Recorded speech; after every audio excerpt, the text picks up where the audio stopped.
Boa tarde, boa noite.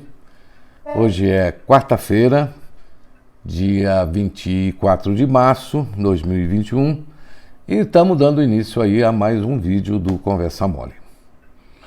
Hoje nós vamos abordar 3 assuntos. Vamos conversar um pouquinho, trazer ao debate, o pronunciamento de ontem do presidente da República, feito em rede de televisão nacional. Vamos falar também um pouquinho sobre a decisão do STF e a ação que o Bolsonaro impetrou contra os 3 governadores aí da Bahia, do Rio Grande do Sul e do Distrito Federal.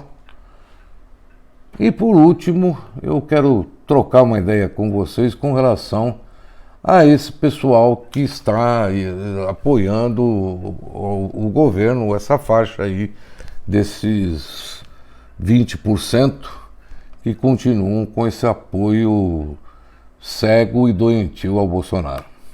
Tá bom? Mas para isso, roda a vinheta.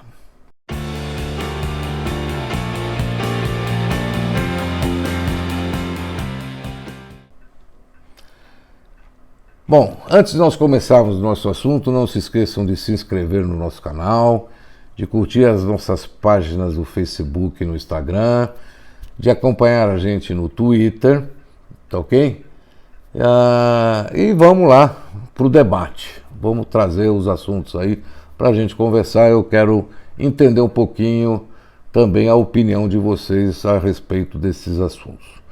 O primeiro assunto eu vou trazer aqui, que é o mais fácil de vocês entenderem, que foi a ação que o Bolsonaro moveu contra os 3 governadores da Bahia, do Rio Grande do Sul e do Distrito Federal, contra o lockdown que eles impuseram aos seus governos, aos seus estados e Distrito Federal. O Bolsonaro, quando impetrou esse mandato de segurança, ele já sabia que o resultado iria ser, logicamente, uma negativa, como assim foi o despacho do ministro Marco Aurélio de Mello. Mas não foi de graça isso, gente. Isso não foi absolutamente de graça. A turma do Bolsonaro foi muito esperta, ao fazer essa ação, porque eles já sabiam de antemão que ia ser negada. E aí o Bolsonaro, vai pegar essa decisão do Marco Aurélio Mello e dizer para todos, daqui para frente, que está vendo, o STF não deixa eu governar. Mas o que mais me estranha e o que mais me preocupa é a imprensa entrar e dar pilha para isso daí. Porque, obviamente, as manchetes que vocês colocaram nos jornais de hoje, tá certo? Elas são um combustível para o Bolsonaro, tá certo? É aquilo que ele justamente esperava e estava louco para que vocês escrevessem dessa forma. Tipo, STF rejeita a ação de Bolsonaro. Ou Bolsonaro perde ação contra o lockdown. Era isso que ele queria. Então, senhores redatores de jornal, redatores de portais de internet, grandes portais como o UOL, como Terra... não entre nessa pilha. A manchete, desculpa aqui eu dar uma opinião de um leigo, mas eu faria outra manchete, Eu faria uma manchete do tipo assim: o STF, ao julgar a ação de Bolsonaro, lembra das obrigações do governo federal perante a pandemia, e rejeita a ação de lockdown. Por exemplo, eu desmontaria metade, da estratégia do Bolsonaro com esse tipo de manchete. Agora, meus amigos, daqui até 2022, ele vai repetir a frase sagrada dele, que é: o STF impediu o governo federal de trabalhar na pandemia. Que é uma grande mentira, Porque o Marco Aurélio Mello colocou até na sua decisão que o governo federal tem a obrigação de coordenar as ações nacionais contra a pandemia. Mas isso daí ninguém vai lembrar, ninguém vai ler, ninguém vai ver. Tá ok? Então, fica aqui o meu recado né, para não entrarem nessa conversa mole aí do Bolsonaro, tá ok? O segundo assunto que eu vou trazer é com relação aos 20% que ainda permanecem fiéis escudeiros do Bolsonaro. Esse pessoal se baseia, né, tem um pilar, um sustentáculo, vamos dizer assim, né, de definições bastante interessantes que eu quero aqui debater com vocês. O primeiro dos pilares que eles colocam, né, é que eles são religiosos, assim como o presidente o é, tá certo? Que eles são de direita, são conservadores e grandes zelosos da família. Eu fico aqui analisando, né, e fico vendo principalmente os comentários que eu recebo, né, dentro do canal desse pessoal, né, e fico às vezes até meio preocupado porque as respostas são muito parecidas, tirando os robôs que a gente sabe e recebe muito, né, recados de robôs, né, mas tirando os robôs a gente vê que tem pessoas também que realmente pensam fielmente dentro dessa linha. E aí eu pergunto para vocês, que escrevem que são defensores fervorosos da religião. Aí eu pergunto, que religião o Bolsonaro defende? Porque, na verdade, eu sempre acreditei, tanto pelos princípios bíblicos, por ensinamentos nas escolas que eu frequentei, porque na minha época tinha até aula de religião, para vocês terem uma ideia. O Brasil não era um país laico, era um país católico, na época que eu frequentei a escola de base, né, a escola elementar. Então, lá ensinavam para a gente que o principal ensinamento da Bíblia, o principal recado das religiões era o respeito ao próximo. Aí eu pergunto para vocês, qual é o respeito ao próximo que o Bolsonaro tem? Né? Gente, é sistemático, né? O desdém dele com a vida humana, né? Ele, falta de humanidade, né, que existe, né? Com aquela falta de empatia, com todos os milhares de mortos e afetados aí por essa pandemia danada, né? Então eu pergunto para vocês, qual é a religião dele, cara? Porque eu não consigo distinguir. Então defender o Bolsonaro porque ele se diz, né, cristão, tem uma incoerência aí, não tem? Pensem nisso, gente. Pensa um pouquinho nisso. Outra coisa o cara se define como conservador. Ah, eu defendo o Bolsonaro porque ele é conservador. Conservador aonde? O cara pálido? Aonde que o cara é conservador? Né? Ele é tão conservador quanto eu. Não é possível vocês acharem isso.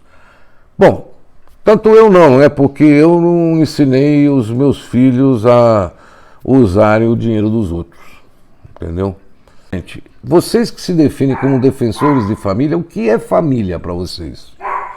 Porque eu não descobri qual que é a família, qual que é o conceito de família do Bolsonaro, tá ok? E por último, que eu vou deixar aqui uma marca, é o fato de vocês se definirem como conservadores. Se nós voltarmos lá atrás, na Revolução Francesa, né, nós tínhamos os gerondinos e os jacobinos. Os gerondinos eram os teoricamente favoráveis à direita, ao conservador, à manutenção do conservadorismo, né? Eram o pessoal da alta classe e da burguesia. Quando eu falo burguesia, não confundam, gente. Burguesia eram os condes, duques, todos aqueles ligados à realeza, tá? Que defendiam, né, parâmetros conservadores, parâmetros que mantinham, né, as suas prerrogativas burguesas. Esses eram os gerondinos. De um outro lado, e que se sentavam à esquerda, tinham lá os jacobinos, né, que eram comerciantes, era um pessoal de uma classe burguesa inferior àqueles que defendiam o conservadorismo. Esse pessoal, na época lá da Revolução Francesa, eles defendiam direitos sociais maiores, né? Eles eram realmente assim, eles eram pensamento contrário àquilo que era o pensamento dos conservadores. Aí eu pergunto para vocês, né? E que me respondam, por favor. Por que vocês se denominam conservadores? O que é ser um conservador? Né? É ser o cara que é a favor do homofobia? Quer ser misógino? Eu não sei. Eu gostaria de ter uma resposta sobre esse assunto. Ok? Bom, e o último assunto que nós vamos botar em pauta hoje, que é o pronunciamento de ontem da Sua Majestade Bolsonaro. Assim, foi um festival de mentiras, né? Onde ele abusou mas usou e abusou, cansou, né, de usar do seu maior predicado, que é mentir e não assumir os seus erros. Isso é patente, né, do Bolsonaro. E mentiroso é mentiroso, jamais vai deixar de ser.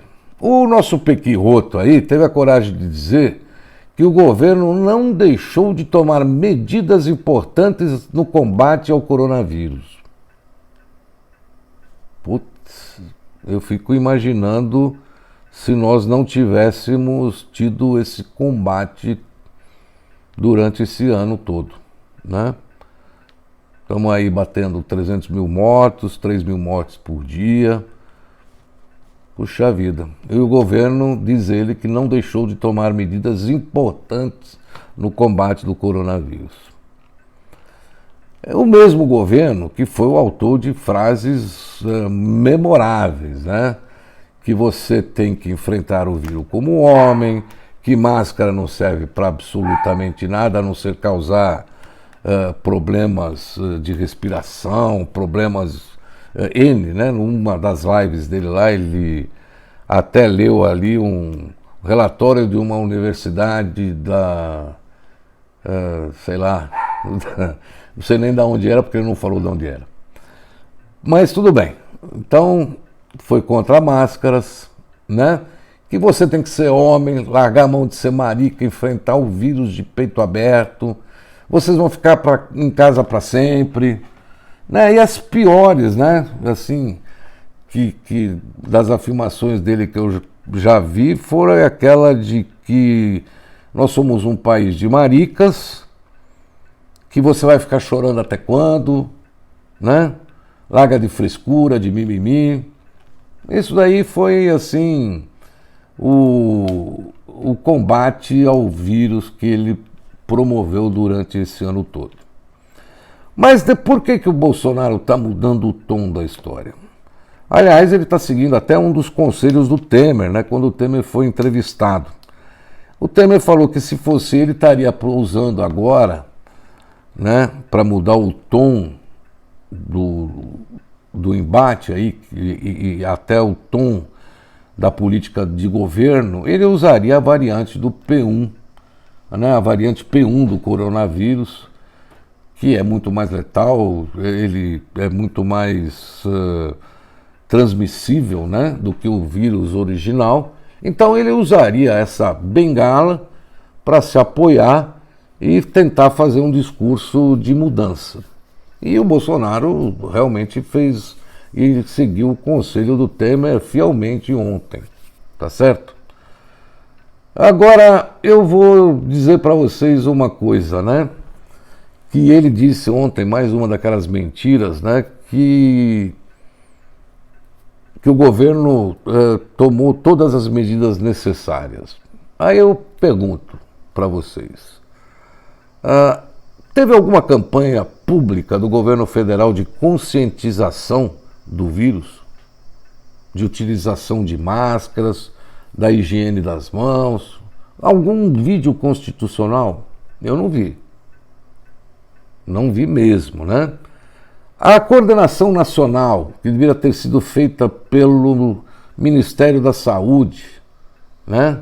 Através daquele Sargento Garcia, teve alguma coordenação nacional? Não, é prefeito e governador batendo cabeça, inclusive entre eles próprios, né? Algum plano de ação, além do tratamento precoce?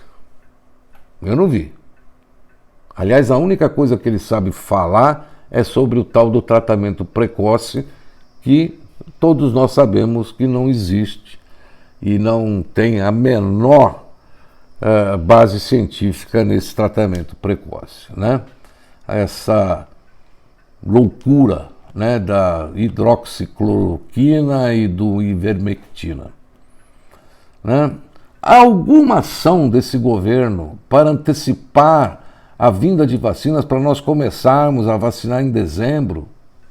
Não vi.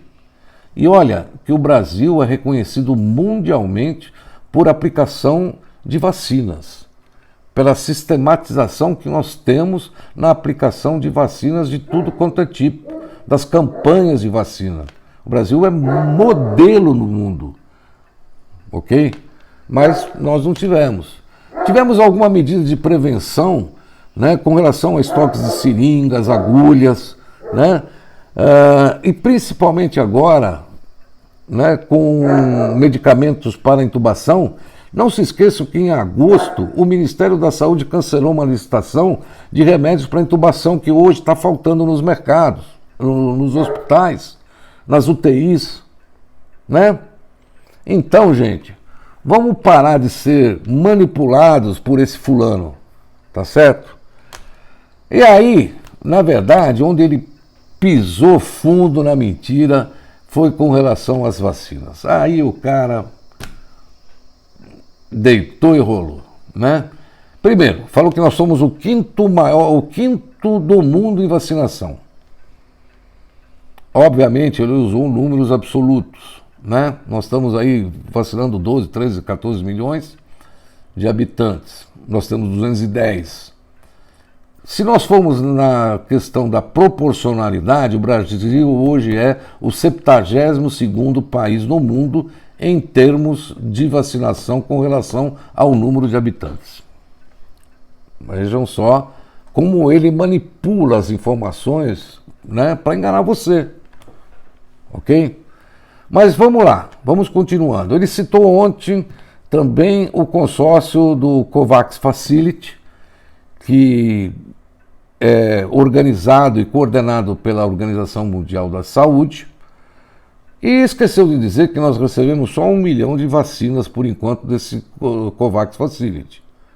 E o Brasil só vai receber 40 milhões de doses no total, porque nós, Brasil, na época, assinamos um acordo com o COVAX Facility para a menor cota possível e disponível na época, né, que eram somente de 10%. Ele falou da assinatura do contrato com a Coronavac, né, que em dezembro assinou com o Instituto Butantan a distribuição das vacinas. Gente, nós estávamos com essa vacina à disposição do governo desde setembro, né? E ele mesmo desautorizou o Sargento Garcia naquele primeiro assinatura de contrato ou acordo, né, com o Instituto Butantan. E só veio a entregar os pontos agora, né, no final aí da pendenga, porque estava vendo que não tinha vacina disponível. Ele também ontem comentou que ele intercedeu pessoalmente junto à Pfizer, né, para conseguir as vacinas da Pfizer para o Brasil, 70 milhões de doses, 60, não me lembro agora o número, mas só me lembro o seguinte: haviam disponibilizados 70 milhões de doses da Pfizer em agosto e o Brasil ficou sem dar a resposta. Né? Então ele vem dizer para mim e para você, né, que o Brasil em 2021 vai ser o país da vacinação e que nós temos mais de 500 milhões de doses, vamos ter, né, mais de 500 milhões de doses disponíveis. Quando na verdade o governo só apostou em uma ficha, né, que é a vacina de Oxford, que vai ser produzida aí pela Fiocruz. Né? Então vejam vocês, vamos lá, mas continua, a gente vai continuar. Ele veio com aquela cara, né? Ele estava assim, extremamente desconfortável com a declaração de ontem, isso era notório no vídeo, né? Sabe, gente, ele chegou para fazer o vídeo ontem porque ele recebeu uma dura do Centrão, né? Recebeu uma carta com mais de 500 empresários manifestando a preocupação com a inércia do governo brasileiro com relação à vacina, porque sem vacina não tem economia, tá certo? Hoje essa carta está endossada por mais de 2.000 empresários, tá ok? E agora eu quero perguntar para vocês, né, uma coisa muito direta. Uma coisa muito direta. Nessa quarta-feira houve um encontro, né, entre os ministros dele com alguns dos governadores escolhidos a dedo, né, e uma cambada lá de pessoas, e agora eles vão criar aí um Comitê Nacional de Controle da Covid. Vocês acreditam nisso? Vocês acreditam que isso vai funcionar? Mas tudo bem, gente. Eu estou deixando um videozinho aqui no final, comparando o pronunciamento dele de ontem com aquilo que ele vem apregoando durante os últimos 12 meses. Faça uma comparação, vocês, e façam um pensamento. Né? Eu espero, sinceramente, né, que nós não sejamos mais idiotas. Não sejamos mais idiotas para associarmos, né, qualquer imagem nossa à combalida imagem do presidente.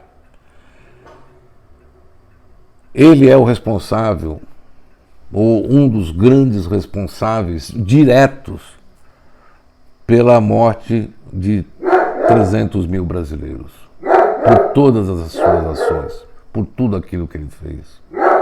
Tá ok? Bom, gente, era esse o recado de hoje, quarta-feira. Desculpa, mas não dá para aguentar mais, né? Não deixem de se inscrever no nosso canal, de deixar o seu like aqui no vídeo, ou o seu dislike, tanto faz, né? É lógico que o like é muito mais agradável. Não se esqueçam de se inscrever no nosso canal, de curtir as nossas páginas no Facebook. Sábado a gente está de volta com mais um vídeo.